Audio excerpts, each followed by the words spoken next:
Hey everyone, I thought it was high time for a garden tour. I've only done one other tour so far this year, and I haven't been great about doing them. And first it was because the garden didn't look good, and then it was looking good, but I was dead tired, so whatever. We find ourselves here at the end of summer with the garden actually still looking really pretty good. I've discovered this year, as I pay closer attention to when my garden looks good, that late summer is where, because I grow so many tender perennials and tender annuals and all those things, that now is the time when the garden really looks lush and full. Some things are just a touch over, but it still looks pretty good. So I thought I'd just give you a tour. I'm going to try to cover everything here. The garden, the vegetable garden, and the containers all in one, because rather than make a bunch of other videos to update you on those things, I thought we'd just cram it all into one. So you might want to grab an extra cup of coffee, or if you're watching this at night, another glass of wine. You know, I totally approve of garden tours with wine. But let's get going. So I'm standing here on the patio with, this is the giant limelight behind me. You guys have seen, I did a video showing you how this was looking after we did the pruning in very early spring, late winter. But this is kind of the cornerstone of this garden. It's just, by the way, it's just buzzing behind me right now. The bees are going nuts for this limelight right now. So over here, as we get over here, this is where I've got a lot of dahlias and annuals planted. And this is just sort of a wash in color right now. We've got some of my favorite dahlias that I'm growing, and I didn't really plant it this way, but they all have kind of orangey peach tones in them, which I'm loving, and that works really well with the container in the center of the garden, which is the urn, which is probably my favorite container this year. That is looking great. It's got that Colocasia elephant ears in the middle, and everything's just held up really well, and the color scheme has worked for me, so that's been a real win in my book. So these things will keep blooming right up until frost, and I've been getting tons of bouquets out of this area and all these dahlias, which has been really fun, and I love sharing that with other people. In front here, just a couple of things to show you. This is Wild Magic Basil. This is a basil that you can't grow from seed. It's sterile, so it doesn't grow from seed. It's flopped a little bit because we had big rain, but it is and I leave these long. I don't cut these off at all. I think the flowers are beautiful, and they're even pretty once they're spent. And we've got some other annuals in here. We've got Apricot Lemonade Cosmos in here, and all mixing in with the dahlias over here. Across the way over here, we get into, you guys have seen this garden before this year too, we get into the annual border, which is full of the tall dahlias, some of which have really gotten a little floppier, even though they're staked. And all the annuals in front of here. Some of these, now this is a tough place for a plant to grow. This is full southern exposure, heat off the patio, heat off the house. So plants here poop out a little earlier. Just a quick shot of the window box. Window box is looking pretty good. It was looking a lot better a couple weeks ago. So this licorice plant, Helichrysum, is the main host plant for painted lady butterflies. So there have been caterpillars all over this, and I thought about picking them off, but they're beautiful butterflies, they're great pollinators, and I enjoyed this so much. So the licorice plant is looking quite worse for the wear, and I haven't been up here to fertilize for 2.5 weeks now, so I just fertilized today, so everything is a little spent, but overall I think this is looking pretty good. The Mandevilla did a lot more flopping than I thought it would, but I still think it's really pretty in there. Those really blousy tropical flowers. And one of the little side benefits of this is that the frogs have gone nuts for this window box. So every night, I don't know if the frogs are living in there or they're crawling up there. I imagine that's partly to do with the caterpillars, but it's also because this is our kitchen window, so that light is on, the moths come in. I think the frogs just come in and take care of everybody. But almost every night there is a little frog stuck to our window. So that's big fun for the cat, but us too. So coming down the line here, we go over to the containers in the driveway containers. These are looking, actually, considering that I have not fertilized lately, this petunia is looking really pretty good. The roses have had a terrible year with roses. First it was sawfly larvae, then it was Japanese beetles. And they're actually really rebounding now, although here's some more Japanese beetles. They're just everywhere. This is Desdemona, and so we just got a whole new flush of flowers. There's buds all over that other one. This is a great David Austin rose, smells wonderful. So I'm hoping that the Japanese beetle pressure is off now, so a little bit. So things are rebounding a little bit as far as that is concerned. This really got hammered in really big wind. So all of the Nicotiana really took a beating. We got the elephant ears in here too. The whole thing was sort of leaning this way. Still, I think it's good color and it's definitely past its peak, but I don't mind this combination. And just briefly, just to show you, this is Kent Beauty Ornamental Oregano. I think there's 3 of them in this basket. That's all that's in there. Boy, I will do that again. I think that is a fabulous planting for a single planted container. Just stepping over here really quick, we'll just pop in on the circle garden where some things are doing great and some things aren't. The roses are just terrible this year. I've actually got black spot on some of them, which I have never dealt with ever before. I've got almost all of them. This one is almost all defoliated. It's just been a really bad year for roses for everybody. So, you know, I don't feel bad. These things happen.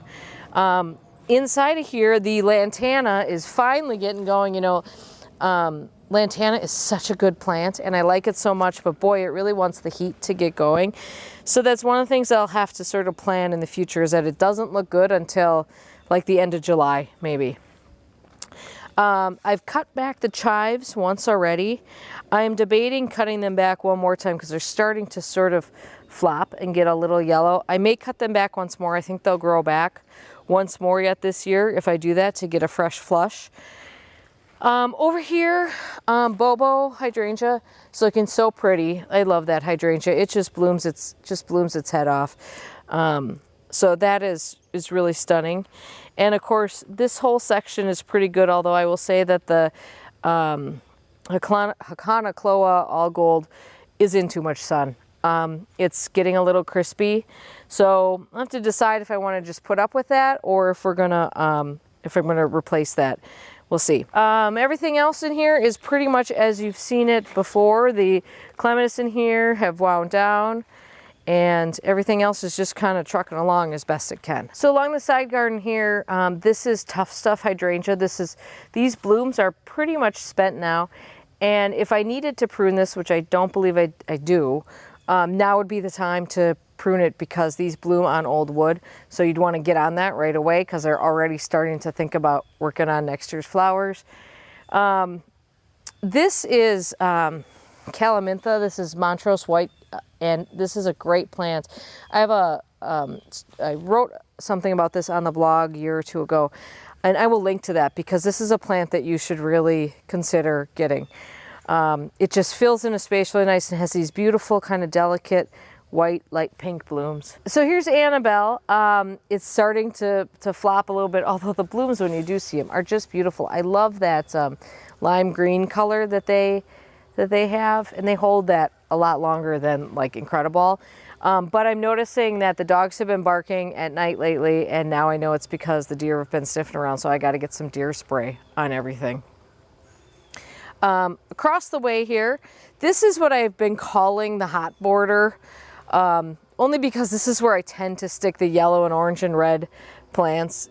This is absolutely, you know, a work in progress. There's not a lot happening here. This is, by the way, not a hot color plant. This is Monkshood, which will bloom soon, and that will be probably the last thing to bloom in the garden. It gets very pretty dark blue flowers. Okay, we're just gonna walk across the shade border here quickly. This is mostly hostas, and everything is really eaten up this year. It was just a bad year for bugs, you guys. It was just, everything's looking a little ragged, and everything's looking really dry. Now, I have not watered anything. Mostly, you guys, I'm just watering containers. I'm not really watering my garden at all. Everything's pretty well established. I will water new plants, but everything's pretty well established. And Otherwise, they just kind of have to struggle through. I do have a little pot of Caladiums back there. I just planted some Caladium bulbs because I'm just trying them out this year. So those are just kind of starting to come. We'll see how much longer they have to grow. And over here, this doesn't look like much yet, but this is toad lilies. And if you guys don't grow these, you should really think about it. They have great flowers in fall that look like little orchids. They're really interesting plants. And I didn't know a lot about them until a couple years ago when other gardeners told me about them. And now I love growing. That's a great shade plant. Excellent in the shade. And then we just have some more things here, and then we kind of get into, well, we got a lot of goldenrod going on back there right now because that's kind of the naturalized area that will be dealt with next year probably. So this is Annabelle and Invincible Spirit here. No, not Annabelle, excuse me. This is Incredible and Invincible Spirit over here. And we've got Judii viburnum back here. With all its berries on it, so pretty. Sometimes I never think about that when I plant, but those berries are as good as any flower you're gonna find. This garden I have divided into, it's quite a deep garden, so I have a little path that goes down here, which is kind of a secret little path that is kind of fun to walk down. Here's a new flower on that Invincible Spirit, so you can see how the color fades out on these blooms, which is really pretty. It's kind of a dusty rose and lime green in the middle, and then this is the new pink color on it.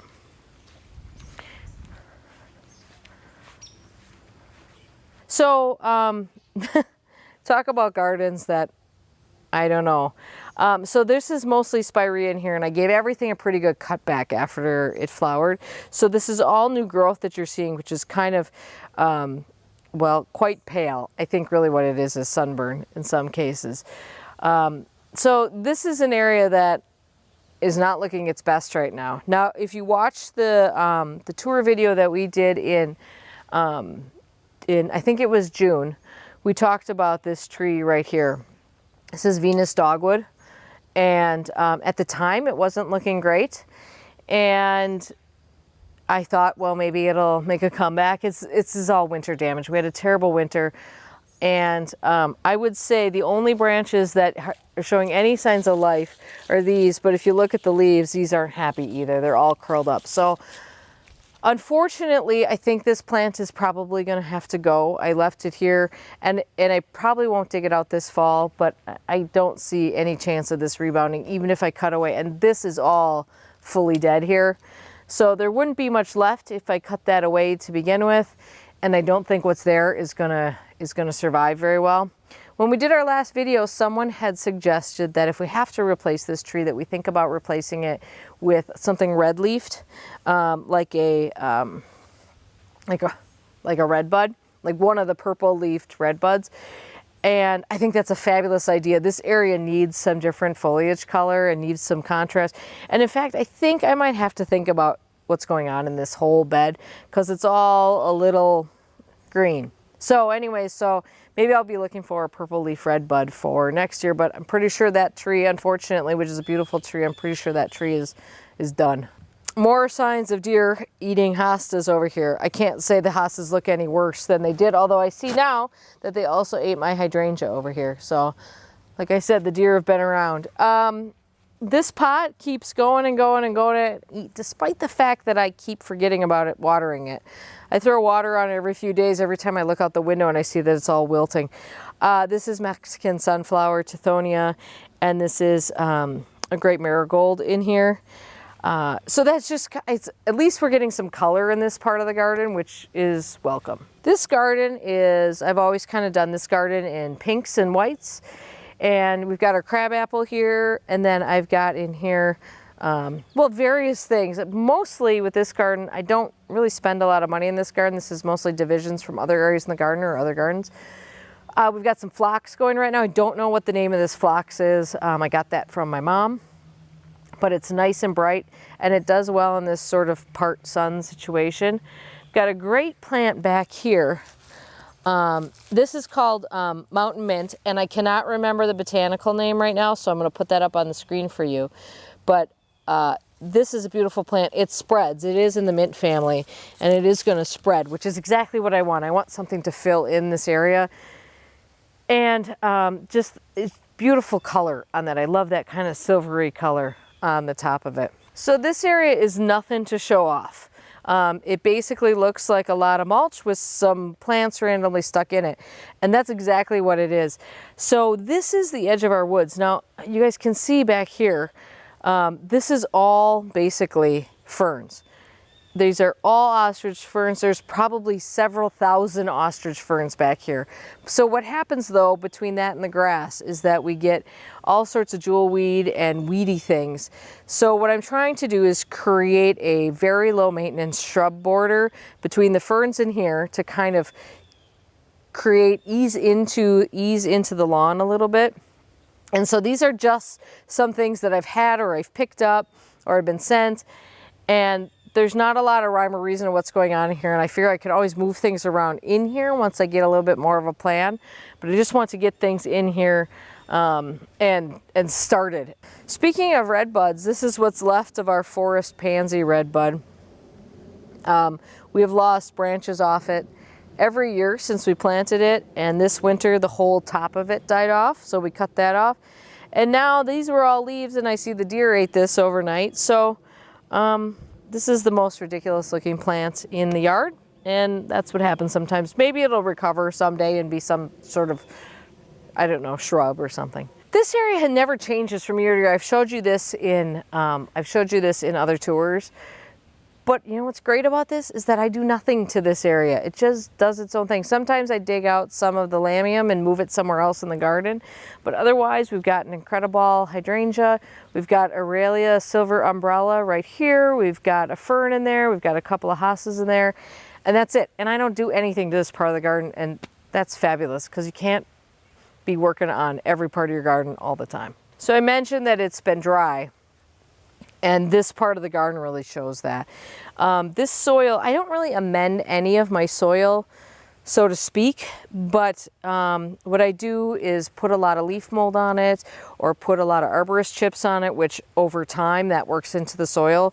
So that adds a lot more structure to what we have over here, which is really sandy soil. So some of these things are looking a little dry, but again, coming together, and we've got the hornbeams in the back, which will probably get pruned this winter to be forming a hedge. The other thing I did here this year was I found this really pretty houseplant, and I can't tell you what it's called right now. There's a tag somewhere. But I just put it in a pot and stuck it in here because I thought we needed a little bit of color and interest in this area, and I love how it's doing its thing there. And in the back, we've got Angelica, which is coming up. That's the purple flower, which is absolutely every pollinator in the world loves that flower. They just go nuts for it. And it's this really cool kind of structural element in the garden. It self-seeds itself everywhere, so I have it all over the place. I'll probably never have to plant it again. I think it's a biennial. And then as we move along here, just a couple other little things. This is what's left of my little lime hydrangeas. They actually look better this year than they have lately. I've actually been taking those out because they just don't perform that well for me. And we've got some sweet peas here, and we've got the climbing hydrangea over here, and just some dahlias and a few other things in here. I just want to quickly give you an update on this container by the garage. This is the trough that we planted by the garage, and it has this great begonia in here. This is Bossa Nova begonia in there. There's 3 of them, but you wouldn't know it because this coleus just kind of ate everything up. So the whole thing got very dark over here, but what's good is that the hyacinth bean vine has really gone crazy and it's doing its thing. I'm leaving these bean pods on there because I think they're beautiful. And then of course we've got the flowers up here, and it actually has flopped over the pergola a little bit. I don't think it'll get very far this year because we're just going to run out of time. But this vine has done better in this spot than any other vine I've planted here yet. So that's kind of a win. So as we walk towards the house here, we're kind of circling around down the path here. We've got more hostas that are eaten up, and I think you guys have seen all this before. And the path here is starting to get a little full. We got more sweet peas over here. The sweet peas have all sort of started collapsing. It was my best year ever for sweet peas.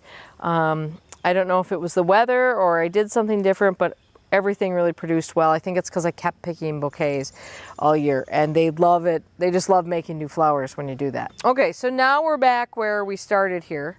And I'm not going to show you much of the patio garden over here because we've already covered that in another video, which I'll link for you. And not much has changed since we did that video just like a week or two ago. But let's run over to the vegetable garden and go see what's happening over there. So I just want to show you something. So I told you that we had that garden tour a few weeks ago, and I had this big empty spot over here. And I was going to go try to find some plants to fill it in, and then I thought I didn't really know what I wanted to do, and I didn't want to buy a bunch of plants and just plunk them in. So what I found, though, on sale was this great pot. And I had seen when I was out at Chanticleer in spring, they did all these floating flower arrangements. So I filled up this pot. I planted some stuff around the base of it, and I filled up this pot with water that I dyed black like I did with the pond garden. And now, like, my Zen thing is I make these little arrangements in it, and it's just kind of this nice moment as you're walking down the path, and I like it. And actually, we had a neighbor who snuck through our yard the other day, which is fine. I've told her she can do that, and she was not expecting it, and she said it was just the nicest little surprise, which is exactly what I was kind of hoping would be what this was all about. So anyways, this is what I do all the time as I make new arrangements in this. Okay, so we're at the vegetable garden, and things are much different over here than the last time you've seen it. So I think you can tell that everything has gone nuts here, which is what vegetables gardens are supposed to do, and that's what I was hoping would happen here. So we're kind of at a transitional period here. Some things are just getting ready to be harvested. Other things are done and need to be ripped out entirely. I'm just coming to the end of some of these lettuces over here, but I've been planting new ones all along. I actually was able to basically harvest lettuce all summer long because it just never got super hot here this year, which was great. Over here, I've got all kinds of peppers. Next year I will grow peppers in quadrants. So, like, I'll grow all the hot peppers by each other because I kind of lost track of what's a hot pepper and what's a sweet pepper and whatever. So these are looking good. I've been harvesting a lot of them. We've had great jalapenos this year. In fact, let's see what this one is. This is compadre jalapeno. Holy cow, this is a great pepper. It's producing so well, and they taste so good. They're really delicious. So over here is the herb bed. We've got lots of basil and other herbs in here that I've been eating. I cannot keep up with picking the basil fast enough, so I've got a lot of it going to seed over here. I just can't stay on top of it. This is a Mexican herb I grew for the first time this year called Popolo, which I think is a beautiful plant, beautiful enough to maybe grow in an ornamental garden, and not tasty enough for me to ever grow it to eat it again. I decided it's not a flavor that I particularly care for. And then we've got a lot of things going to seed in here. We've got some parsley going to seed, and I'm letting the dill go to seed actually because A, I think the flowers are beautiful, and B, I actually would like it to reseed a little bit in here. Over here is cucumber. Oh my gosh, just so you know, now that I touch this Popolo, I just smell like Popolo and it's driving me nuts. Over here, we've got cucumbers. I'm growing Chelsea Prize English cucumbers, the long skinny ones. And I've been harvesting them like crazy. We've eaten so many cucumbers, we really are running out of things to do with cucumbers. In the cut flower beds, oh my gosh, they're really a mess now. The sweet peas have gone way nuts and are flopping over everywhere. And some of the cut flower beds are better than others. In fact, that's kind of my big disappointment this year, is that the cut flower beds just didn't perform the way I wanted them to. Next year I will specifically start some things indoors ahead of time for the cut flower beds. I mostly direct seeded them and it didn't work well for whatever reason. So, but what we do have here is some beautiful green envy zinnias. And this is not Lemonade Cosmos. This is actually Xanos, I believe that one's called. And then we've got some nasturtiums in each bed too. This is supposed to be the blue bed over here. So these are the tomato beds. Everything is looking tired, but this is what tomatoes look like here at this time of year. Diseases are prevalent, and I'm basically now, what we're worrying about now is just ripening the fruit that's on there. So I'm cutting off leaves and I'm topping things and I'm clearing things out of the way just to get some of this fruit ripening. And it wasn't good until probably, it wasn't good until, oh, I don't know, maybe 3 weeks ago or so. But now we're actually getting a whole bunch of tomatoes, and it's great. We're loving them. They're really good. It's time to harvest my onions, so I will do that. If you followed along, you might have recalled that there was a family of rabbits that moved in here, and Mama Rabbit chewed up my drip tubing. So I have to fix the drip tubing before I can irrigate this bed. But I've already topped off. This is where I harvested the garlic from. So I topped up this half of the bed, and I will come in here. And there's still time, I think, to plant a few fall crops in here, lettuce and maybe kale, things like that. And then over here we've got beans, and there's some beets in there and kale. And I'm going to replant some peas in there as well and try to get a fall crop of peas. It looks like I need to pick beans because these are looking a little big. But I love beans, so the bean harvest has been excellent. Okay, so we did that video on the stock tank pond. This has been super fun this year. It actually worked out great. For the most part, we've had no issues. The water lily has been producing a lot of flowers. There are none right now. I see a little bud in there coming up. But we went a good, I don't know, month and a half with a flower every single day. Beautiful, bright pink flower. All the little 4-leaf clover guys are doing well. And here's the solar pump in action. It's still working. My little Amazon solar fountain is working great.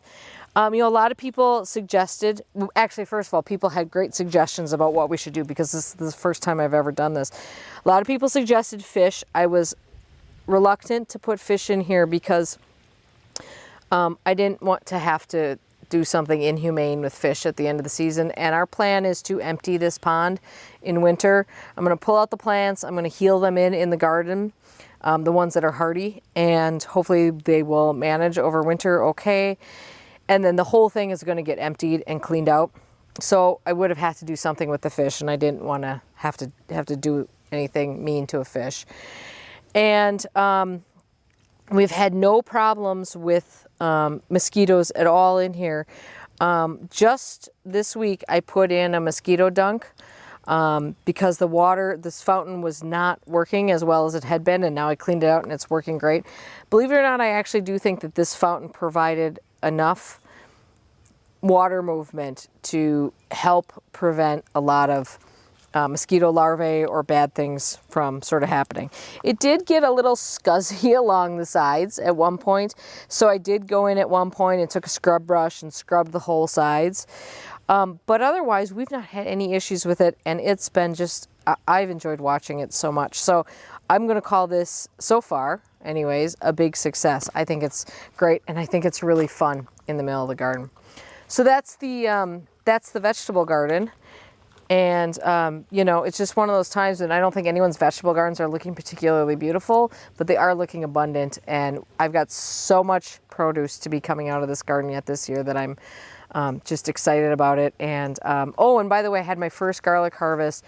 We harvested so much beautiful garlic, and I can't wait to grow garlic again. That was really fun. Okay, so I just want to quickly show you guys this garden. Remember, I planted this last year.